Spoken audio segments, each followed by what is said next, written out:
Often you need one more cold night, but this time it proved to be just enough.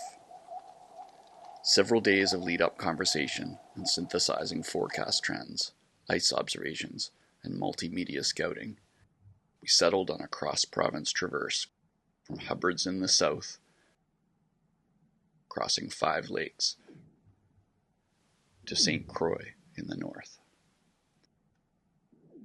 Forecast strong southerly winds and hopefully reliable and quality ice growth on southern Panuke Lake would prove to be the crux of several route finding and skating challenges we would face in accomplishing our route.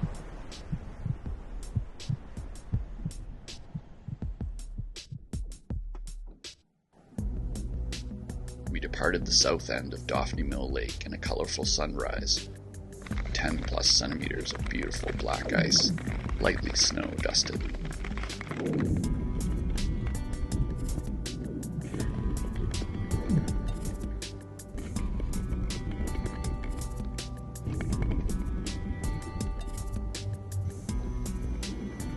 Most of the deepest coves heading north were older, rougher ice and bonded snow that dragged at your blades.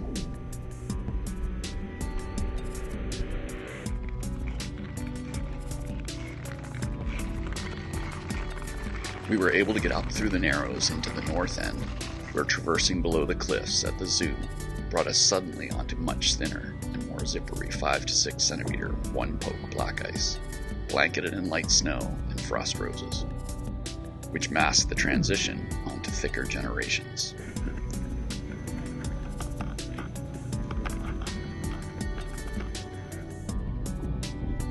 We were able to tour the whole end and up through the islands, even stopping off to check out the old stone lodge and log cabins.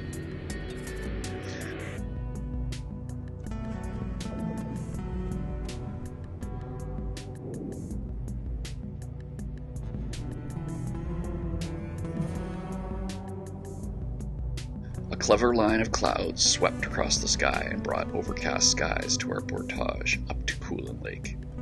Uncertain if there would be much skatable old ice on these next 2 smaller lakes, it was hopefully just a more direct line up to Timber Lake.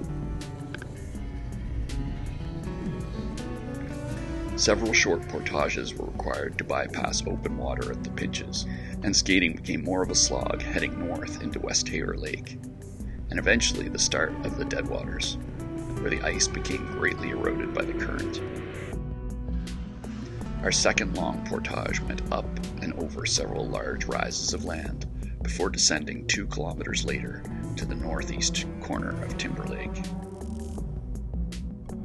The strong winds now became noticeable. We had to keep moving to avoid the chill, but after leaving the unpleasant ice deep in the cove and heading south into 40-kilometer-hour headwind, we were also met with 4 to 5 centimeter ice heaving against the ice-bathed rocks along the shore. Plunging in this wind chill less than halfway through our trip was not a pleasant thought, but standing around and trying to make a decision on rippling ice was less so.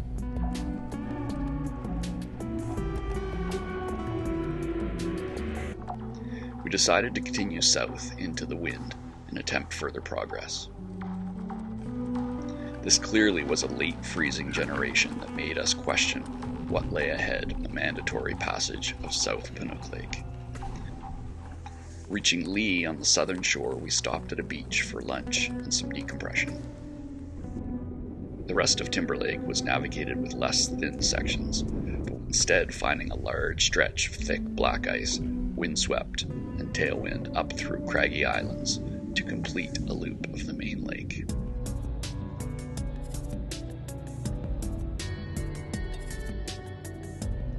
Our final leg lay ahead, and with afternoon setting in and limited daylight, we knew that skating the longest freshwater lake in Nova Scotia would be complicated if we didn't find good ice. The widest part of Panuke, around Owl's Head, is notorious for being late to freeze, often held open by strong winds and plagued by large, gnarly pressure ridges. Within 5 minutes, the heavy tailwind finally played in our favor, and we drifted onto plates of windswept, perfect black ice. As far as we could see, it would be smooth sailing. It was fresh and relatively free from pressure cracks. Just barely thick enough, our passage initiated significant settling, spitting out crow's feet and herringbone cracks aplenty in our tracks. After some initial hesitation, we were able to finally let go and cruise endlessly in the tailwind on expansive, incredible, pure black ice.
This is the essence of big lake Nordic skating, and we felt so fulfilled to have found such a reward.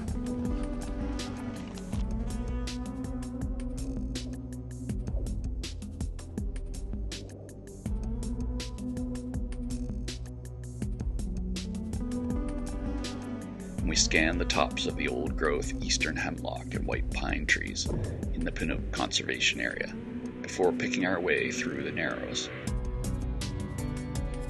With dusk creeping in, the pure ice petered out to older snow-covered gray ice near Blind Bay. The snow grew deeper, and wind-packed snowdrifts tripped us up frequently between rare arching lanes of firm, clear black ice, crisscrossing the north end. The final 5 kilometers was a moderate trudge, as the ice became old, thick, and crusty, with a soft, predictable fluff of snow. The timing was impeccable to finish right at dark, just in time for a celebratory pub supper, before a couple hours of car shuffling and parting of ways. Fantastic teamwork all around to put this tour together and make it happen successfully, safely, and so satisfying.